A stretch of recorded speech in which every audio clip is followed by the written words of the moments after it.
Selamat pagi semuanya, kembali lagi bersama saya Hendry Budi Santoso di dalam channel Ilmu Ekonomi.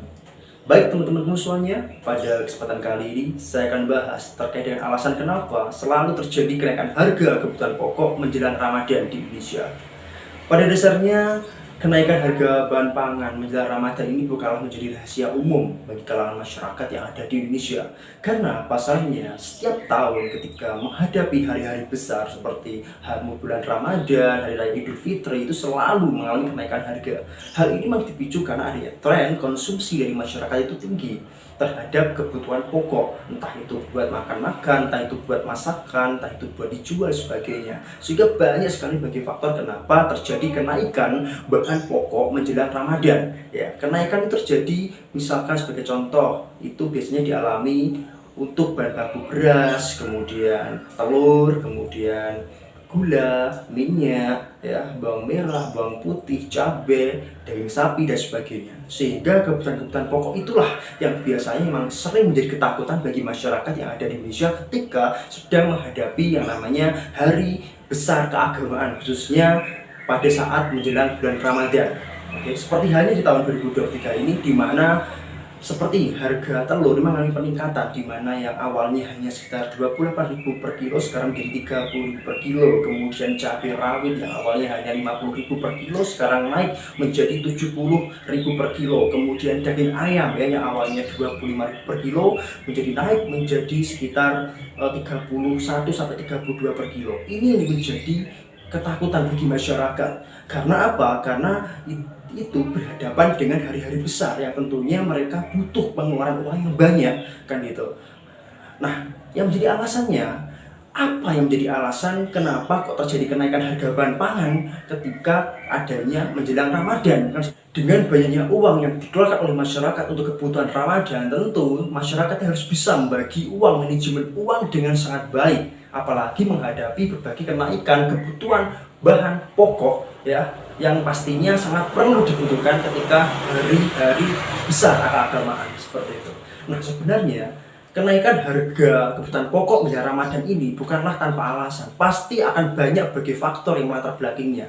Salah satunya faktor yang tidak asing bagi kita semua adalah ketidakpastian global, di mana saat ini dunia ini mengalami ketidakpastian global ekonomi khususnya, di mana banyak negara-negara yang mengalami penurunan pertumbuhan ekonomi dan sebagainya, yang membuat kinerja ekspor impor ini menjadi terbatas, sehingga persediaan bahan baku, kebutuhan pokok dan sebagainya di seluruh dunia ini menjadi sangat-sangat limit. Nah, untuk itu yang membuat kenaikan harga bahan pangan terjadi tengah-tengah permintaan kebutuhan pokok terhadap masyarakat dunia itu tinggi. Nah, selain itu, ternyata ada juga inflasi yang dipermasalahan dari kemarin-kemarin, yang dimana adanya ketidakpastian global yang memicu terjadi bagi inflasi. Ada yang inflasi, ada yang hiperinflasi. Salah satunya adalah Argentina, kemarin sempat mengalami inflasi sekitar 102%, bayangkan ya.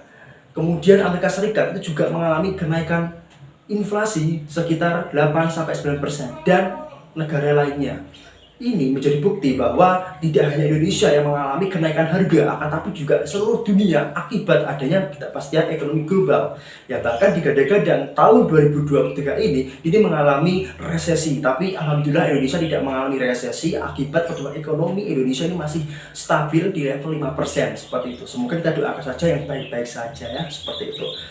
Nah, tentunya dengan adanya kenaikan harga seperti ini, itu bukan tanpa alasan. Pasti banyak alasan-alasan lain selain ketidakpastian global. Apa saja faktor-faktornya? Tentu yang pertama, ya, karena adanya persediaan bahan pokok yang sangat terbatas. Hal ini terjadi biasanya memang konsumsi masyarakat menjelang Ramadan, hari Ramadan atau Idul Fitri itu sangat meningkat, sehingga mengakibatkan peredaran barang, ya, yang ada di Indonesia ini mengalami penurunan ketika tidak diimbangi dengan adanya penawaran yang tinggi. Nah, sehingga hukum permintaan juga penawaran sini berlaku, kan gitu. Hukumnya kan semakin tinggi permintaan maka akan semakin tinggi pula harga barang, kan, seperti sehingga berkorelasi positif. Nah, untuk itu ini perlu kita perhatikan. Itu yang pertama. Dan yang kedua adalah adanya permainan harga, di mana biasanya seorang produsen ketika pada saat hari-hari besar keagamaan seperti ini, mereka ini mencari kesempatan untuk menimbun berbagai hasil panen atau juga kebutuhan-kebutuhan yang dibutuhkan oleh masyarakat ya yang sangat-sangat primer kemudian ditimbun di gudang, dan pada akhirnya ketika nanti harganya sudah mulai naik karena peredaran barangnya itu sangat menipis di pasar, si produsen pasti akan menjual kembali secara besar-besaran dengan harga yang sangat tinggi. Tentu ini akan membuat monopolisasi bagi pasar, dan akhirnya akhirnya menimbulkan spekulasi-spekulasi yang sangat berbahaya seperti itu. Yang ketiga adalah adanya iklim yang tidak menentu. Kalau kita lihat di Indonesia pada akhir-akhir ini iklimnya tidak menentu. Terkadang mengalami kemarau panjang, terkadang mengalami musim hujan yang panjang, terkadang kemarau akan tapi juga diimbangi dengan musim hujan dan sebagainya, sehingga membuat khususnya di sektor pertanian ini menjadi takut gitu loh. Mungkin saja berakibat pada hasil panen yang buruk, mungkin saja hasil panen gagal dan sebagainya, kan gitu. Sehingga ini juga kita harus mewaspadai gitu loh.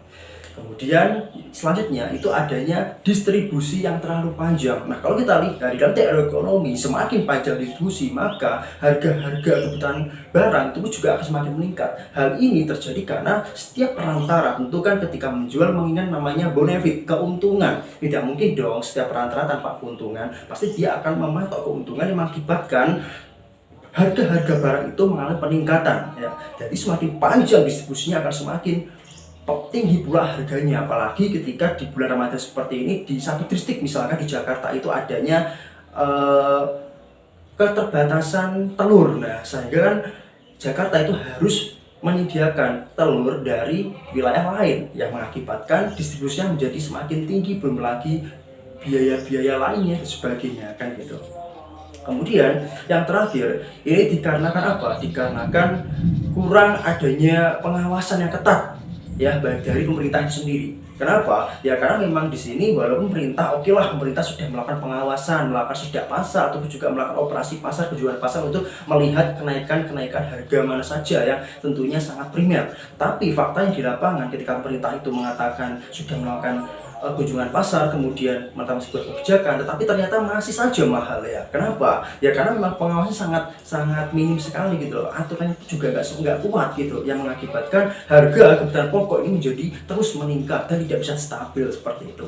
Nah, kemudian dengan adanya persoalan tersebut tentunya kan butuh namanya solusi di mana agar tidak terjadi kenaikan harga yang secara signifikan terus naik di tahun selanjutnya, kan seperti itu. Ada pun sebenarnya berbagai cara yang bisa dilakukan oleh pemerintah. Yang pertama dengan cara menetapkan HET atau harga eceran tertinggi ataupun juga harga eceran terendah, di mana ketika barang primer ini tuh sudah diberikan batas harga tinggi rendah, maka insya Allah tidak akan ada permainan produsen di situ, permainan harga, sehingga harga pasar itu menguntungkan bagi produsen atau juga konsumen. Namun harus diawasi benar-benar secara ketat seperti itu ya. Yang kedua, harus meningkatkan pengawasan. Tadi saya bilang ketika kebijakan itu ditetapkan, tentunya terkadang masih banyak penyelewengan terjadi di lapangan, sehingga perlu adanya pengawasan yang benar-benar masif di situ, dengan harapan bahwa kebijakan itu benar-benar terrealisasi dengan sangat baik, kan seperti itu. Selanjutnya, yang terakhir adalah solusinya adalah dengan cara pemerintah itu harus bisa menyediakan kebutuhan pokok secara dini mungkin, ini ya seperti itu. Kenapa? Ketika menjelang Ramadan yang masih jauh, maka seharusnya pemerintah itu harus bisa mensinkronisasikan antara data dengan fakta di lapangan, sehingga itu nanti pemerintah bisa melakukan berbagai strategi, kemudian melakukan berbagai penyaluran barang-barang untuk menjaga kestabilan harga, agar nantinya ketika nanti menuju ke hari H, maka secara otomatis itu tidak akan terjadi yang namanya kenaikan harga. Walaupun akan terjadi kenaikan harga, setidaknya tidak melambung sangat tinggi seperti itu. Baik teman-teman semuanya, itu tadi ya beberapa pembahasan terkait dengan kenapa selalu terjadi kenaikan harga kebutuhan pokok menjelang Ramadan ya. Semoga kita dan semua berbagai pihak yang ada itu saling bekerja sama untuk sama-sama memberikan kesejahteraan bagi masyarakat sekitar seperti itu. Hanya saja yang bisa saya sampaikan pada teman-temanku semuanya. Jika ada kurang lebihnya, saya maaf dan terima kasih. Wassalamualaikum warahmatullahi wabarakatuh. Salam ilmu ekonomi.